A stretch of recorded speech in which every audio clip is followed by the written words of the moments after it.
श्री स्वामी समर्थ. जयशंकर. श्रावण महिन्यात आपण सर्वजण कुठलं ना कुठलं पारायण करत असतोच.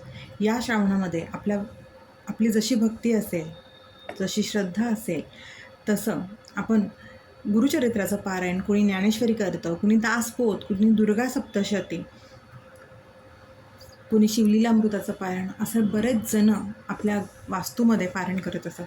पूर्वी तर आवर्जून ज्ञानेश्वरीचं, दासबोधांचं आणि नवनाथांचं पारायण प्रत्येक घरी असायचंच. बहुतेक ठिकाणी नवनाथ ग्रंथाचं पारायण तर असायचंच. आता काळानुरूप आपल्या वाढत्या धकाधकीच्या आयुष्यामुळे प्रत्येकालाच ह्या गोष्टी जमतात असं नाही आहे. पण ज्यांना शक्य असेल त्याने त्या परीने त्यांच्या इष्टदेवतेचं पारायण मात्र नक्कीच करावं.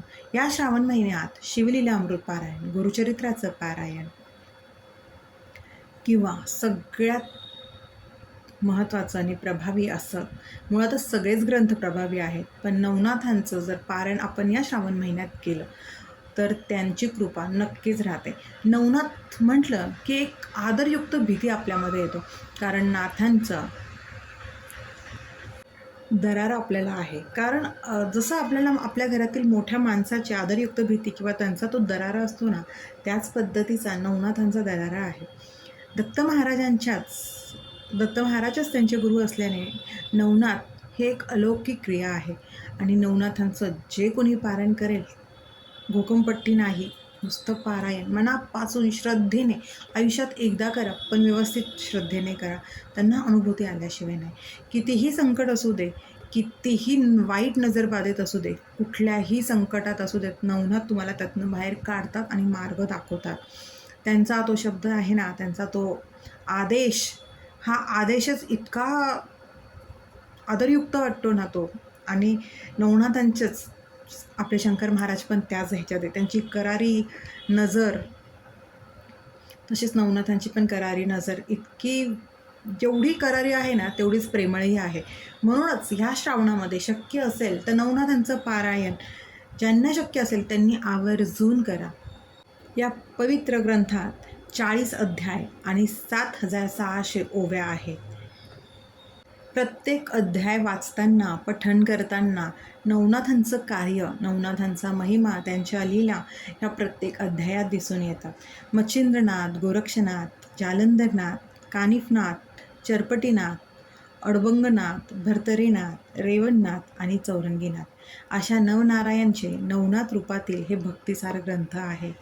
निस्सीम भक्ती, तपश्चर्या, धर्माचरण, वैराग्य, सन्मार्ग, भावसामर्थ्य, सद्गुरूंवरची निष्ठा, ही सगळी तत्त्व आपल्याला ग्रंथ पारायण करताना समजतात. वेगळीच अनुभूती, वेगळेच अनुभव नवनाथांचं पारायण करताना येतात. तुमच्या मनातील जी काही इच्छा असेल ती नक्कीच पूर्ण होते. या पारायणाची सुरुवात करताना अर्थातच आपल्याला संकल्पयुक्त सेवा करायची आहे. संकल्पयुक्त सेवा करताना महत्त्वाचे नियम म्हणजे मांसाहार वर्ज्य, परान्न वर्ज्य, ब्रह्मचर्याचं पालन हे कटाक्षाने पाळायचं आहे. त्यानंतर शुचिर्भूत होऊन आपली नेहमीची देवपूजा करून चौरंग घ्यावा, त्यावरती वस्त्र अंथरावं. नवनाथांचा जर तुमच्याकडे फोटो असेल तो फोटो ठेवावा किंवा दत्त महाराजांची मूर्ती ठेवावी. ही सेवा करताना आपलं तोंड पूर्वेकडे असावं. ग्रंथ ठेवावं. गणपतीला स्मरण करून आपल्या घरातील कुलदेवतांना, आपल्या घरातील मोठ्या व्यक्तींना नमस्कार करावा. दत्त महाराजांचे, नवनाथांचा फोटो असेल तर फोटोचे आणि आपल्या ग्रंथाचे, नवनाथ भक्तिसार या ग्रंथाचं पूजन करावं.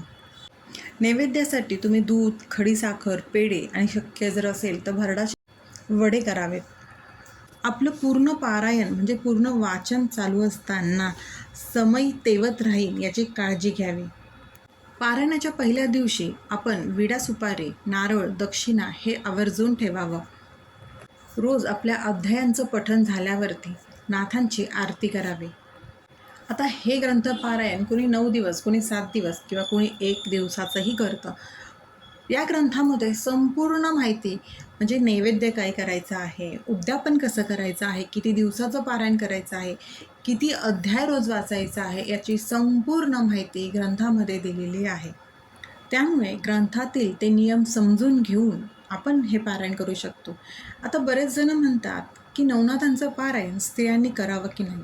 नक्कीच करावं. त्यामध्ये कोणीही असं हे उल्लेख केलेला नाही आहे की नवनाथांचं पारायण स्त्रियांनी करू नये.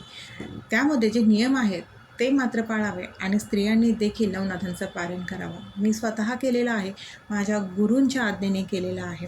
मुळातच माझ्या आत्तापर्यंतच्या आयुष्यात मी स्वतः फक्त एकदाच नवनाथांचं पारायण केलेलं आहे आणि मी केलं आहे म्हणण्यापेक्षा ते नाथांनी माझ्याकडनं करून घेतलेलं आहे. प्रत्येकाला हल्लीच्या जगात धावपळ आहे, त्याने त्याचा दिवसभराचा क्रम लक्षात घेऊन, घरातील वातावरण लक्षात घेऊन, त्याच्याकडे किती वेळ आहे हे सगळ्या गोष्टी लक्षात घेऊन मग पारायण करावं. पण नक्कीच एकदा तरी आयुष्यात पारायण करावं आणि महाराजांना विनंती करावी की तुम्ही माझ्याकडनं ही सेवा करून घ्या आणि कुठलंही विघ्न न येता तुम्ही ही सेवा माझ्याकडनं, ही पारायण माझ्याकडनं करून घ्या. महाराज नक्कीच आपल्याकडनं ती सेवा करून घेतात. गरज आहे ती फक्त विश्वासाची आणि श्रद्धेची. आपण जर विश्वास आणि श्रद्धा निस्सीम ठेवली ना तर नक्कीच आपल्यावरती ह्यांची कृपा होत असते. आणि ज्यांना लवकर त्यांची इच्छा पूर्ण व्हावी किंवा संकटातनं बाहेर पडावं ह्यासाठी जर हे नवनाथ पारायण करायचं असेल तर ते दत्त ठिकाणी म्हणजेच गाणगापूर, औदुंबर, नरसोबाची वाडी, गिरनार, जिथं जिथं दत्तांची स्थानं आहेत तिथं हा नवनाथांचा पारायण करावा. त्याचा प्रभाव इतका छान आहे आणि त्याचा रिझल्ट पण इतका छान आहे की तुमची इच्छापूर्ती ही होतेच. हे पारायण करताना तुम्हाला शक्यतो बेडवर किंवा गादीवर झोपायचं नाही आहे, तर खाली चटई किंवा चटईवरती सतरंजी आणि घोंगडी असते ना ती अंथरून त्यावर आपल्याला झोपायचं आहे. ज्या वेळेला तुम्ही पारायणाला बसाल साहजिकच आपण धूप, दीप, अगरबत्ती लावतो आणि त्या अगरबत्तीची जी विभूती असते ती संपूर्ण तुमचं पारायण संपेपर्यंत ती जी विभूती आहे ती जमा करून ठेवा.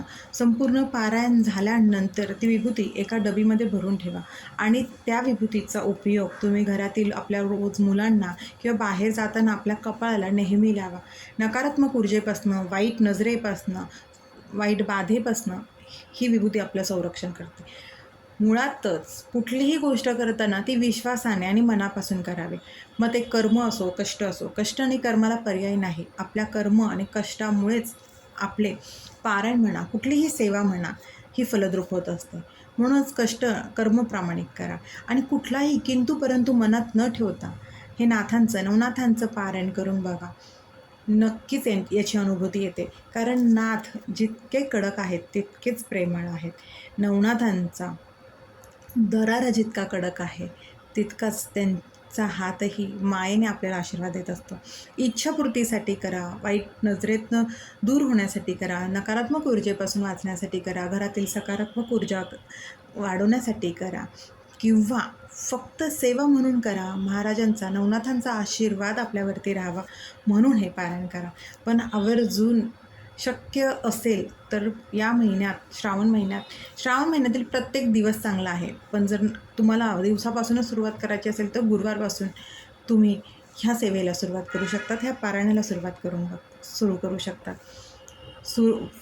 पारायण करून तर बघा, अनुभव आल्याशिवाय राहणारा नाही. इतकी प्रचिती मी स्वतः घेतलेली आहे म्हणूनच इतकं खात्रीशीर सांगते की हे पारायण करून बघा. मुळातच प्रत्येक ग्रंथ आपल्याला माणूस म्हणून कसं जगावं हे शिकवतं आणि त्यामुळेच ते वाचन करताना आपल्याला त्या शिकवणी आत्मसात करायच्या आहे आणि त्याप्रमाणे आपल्याला वागायचं आहे. आपण जर ते आत्मसात केलं तर साहजिकच आपलं वागणं बदलतं, आपले कर्म बदलतात आणि आपले कर्म चांगले होतात आणि कर्म चांगले झाले की साहजिकच आपला भगवंत आपल्यावरती प्रसन्न होत असतं. म्हणूनच मनापासून सेवा करा. आपल्या सेवेवरती विश्वास आणि श्रद्धा असू द्या. नवनाथांचा आशीर्वाद नक्कीच आपल्यावरती राहील. श्री स्वामी समर्थ. अशक्य ही शक्य करतील स्वामी, अशक्य ही शक्य करतील स्वामी.